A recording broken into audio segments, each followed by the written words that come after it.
Are you a fan of vampires? Then check out Vlada, a Dracula Tale on Facebook and on Twitter for more information about an exciting new graphic novel coming soon from me and artist Ken Hunt. We take the entire story of Dracula and we gender swap the cast. This is not your traditional graphic novel. It's very akin to the Bernie Wrightson Frankenstein that you may have seen or read about.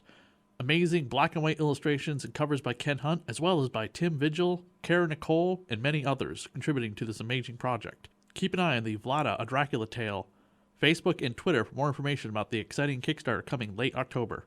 Welcome back to the Radio Horror YouTube channel. And this time we're doing a review of a old TV series. By old, I don't mean something from the 80s or the 70s. I'm talking about old from about, this is 2020, so 7 years ago, in which TV time is a long time, considering how many television shows have come out since then and how many television shows have been killed off since then. Holliston, the television series on Fearnet, is now on Shudder, and it's developed by Adam Green. And Katie, the blonde in front of fear, watched Holliston for the first time ever. I watched it when it came out on Blu-ray both times, and I had a lot of fun watching that show and revisiting it as well. Katie's going to give us her thoughts on Holliston seasons 1 and 2 and what she thought of Adam Green's comedy three camera comedy sitcom. Hello there, freaks and fiends. Yes, I watched Holliston seasons 1 and 2 on Shudder, written and directed by Adam Green. Most of the episodes are, and starring Adam Green, Joe Lynch, Laura Ortiz, Corey English, Dee Snider, and Odamus Arungus from Guar. The late, great Odamus Arungus. Now, if you're not familiar with Holliston, it is about two down-and-out aspiring filmmakers who struggle with life, career, and the opposite sex as they attempt to make it out of the small New England town that they've grown up in and trapped in and into the big time. One of the things I love about this show so much is that it's pretty accurate if you're an independent filmmaker. You usually don't make a lot of money. The jobs that you get are not very well paid. Most of the guys that I know who are independent filmmakers, their significant others are the primary breadwinners, and they hope to make these amazing films. And it's one of the things I love. They've got this love of horror. They have ideas. They want to get them out there. They believe in their ideas. And the first season of Holliston had all these nods to different horror films. I mean, the very first episode had amazing nods to Scanners and Poltergeist, with all the gore and exploding heads and faces being picked off and all that stuff. The second season, I don't feel like had that many nods to different horror films. I know one episode had the full thing with Blair Witch Project, but fact is, if you love conventions, horror conventions, if you love horror films, if you want to see people who also love these things, Holliston is the show to watch. It came out in 2012. It premiered on Fearnet. Just one more reason I miss Fearnet to death. Fearnet is something that was online where they had TV episodes and horror films that honestly that I don't think I would have seen if it wasn't on Fearnet.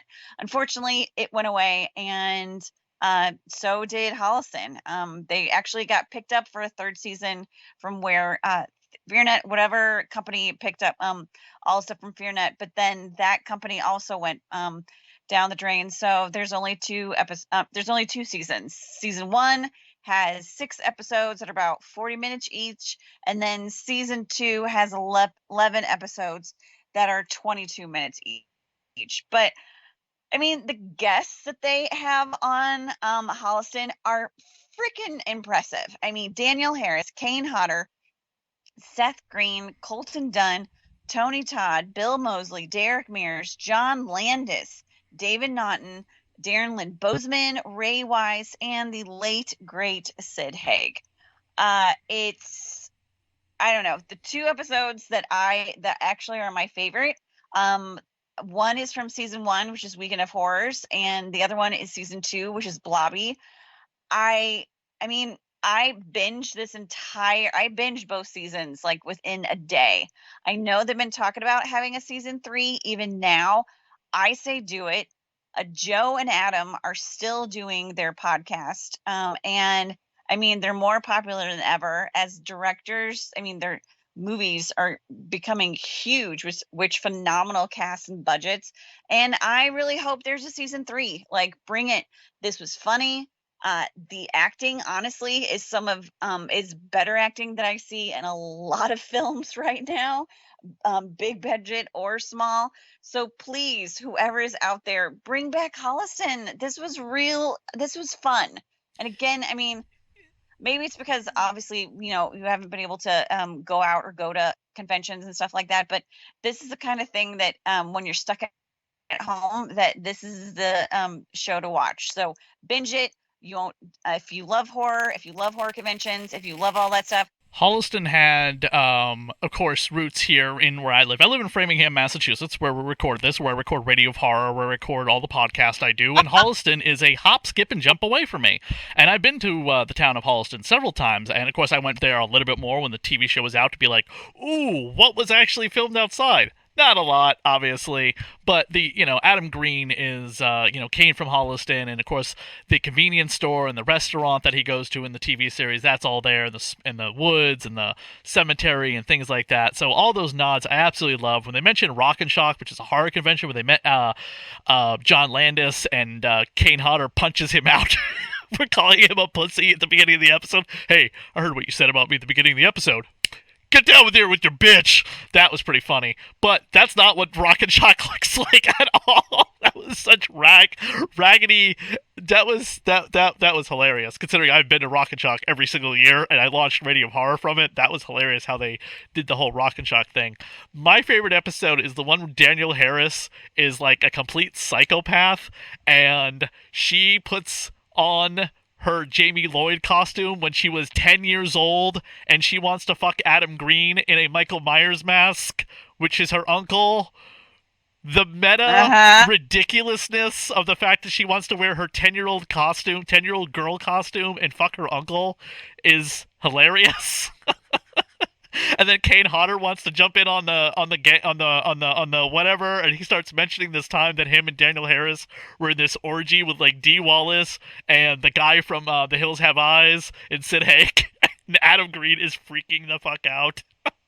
Or Odorous Ungerus, who again, they're late. Unfortunately, one of the reasons Holliston didn't come back is because of Odorous's unknown at the time heroin addiction, which nobody knew about. He died of a heroin overdose. And then Fearnet happened. Then Adam Green had a messy fucking divorce, which you can listen to the podcast and hear him not talk about it, but he eventually alludes to a lot of the BS behind the scenes with his personal life. Those three things killed Holliston. And then it was a matter of after he kind of recovered from all that, the scripts were written, but he just couldn't get it together. And then once he got it together and the scripts were done, everyone wasn't available anymore. Everyone got really busy. I mean, Lance Rocket, played by Dee Snider, was very popular, very Dee busy. Snider? Yeah, very busy.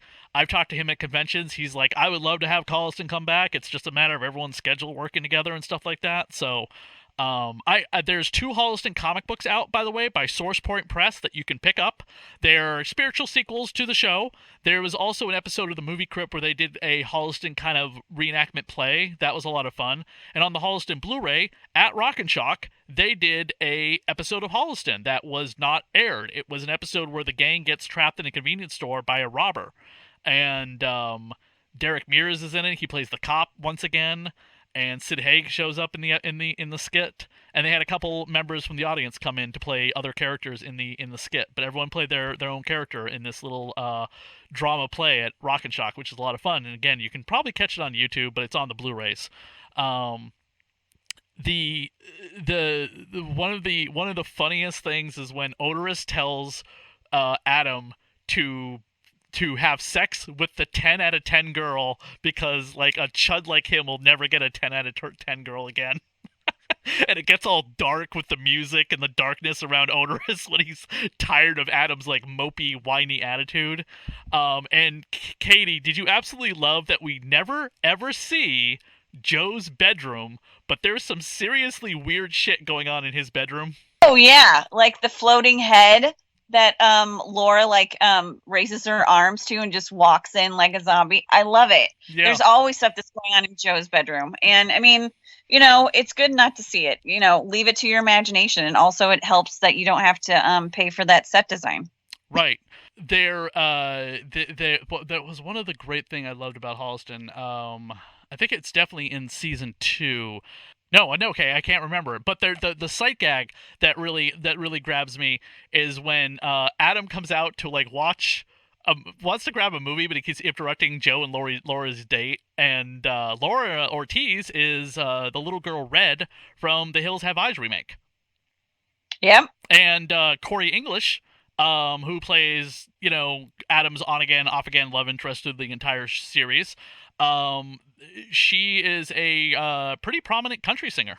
It's funny because in the episode Weekend of Horrors, they actually mention when they're talking about like, oh, who comes to these conventions? You're like, oh, you know, the girl who didn't have any lines from The Hills Have Eyes and Zombie Number 7 from this film. And it's like, oh, they were talking about Laura Ortiz right there. Yeah. And when I met Laura Ortiz, by the way, Holliston had not been a thing yet.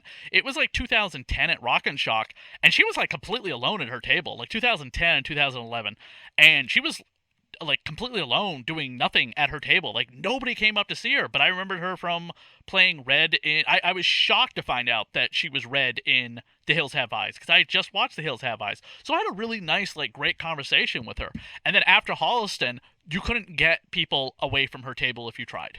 Like after Holliston, and now like doing all the films that she's done with Adam Green and especially Victor Crowley, like she said my favorite line in Victor Crowley when it came out. Like I love her and I want to see her in more stuff. Like she's great.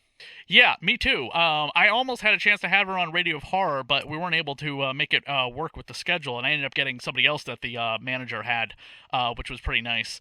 But both seasons of Holliston, I believe you can buy on Adam Green's website. I'm almost positive he's advertised them before, but during the quarantine, on his YouTube channel, he did a binge watch of every episode, doing like a live commentary through every episode. And I think those episodes are still up on his YouTube channel. So definitely check it out, and check out all the other great products on Area Scope's website, because Adam, you know, he controls his kind of own little empire, which is, you know, Holliston and obviously the Victor Crowley character, which does show up in one episode, which is pretty damn funny when you think about it. And Adam gets killed by Victor Crowley.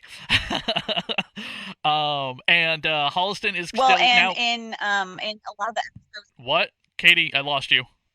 In all of the episodes, they always make sure that you see little drops in each of their careers, like of like Chillerama that Joe has, and in again Weekend of Horrors, Daniel Harris is wearing a Hatchet T-shirt. Kane Hodder is like having the Hatchet Army T-shirt like that. So they definitely make sure to advertise all of their like little subliminal messages in each episode of their stuff, which is the best thing to do and what they should be doing.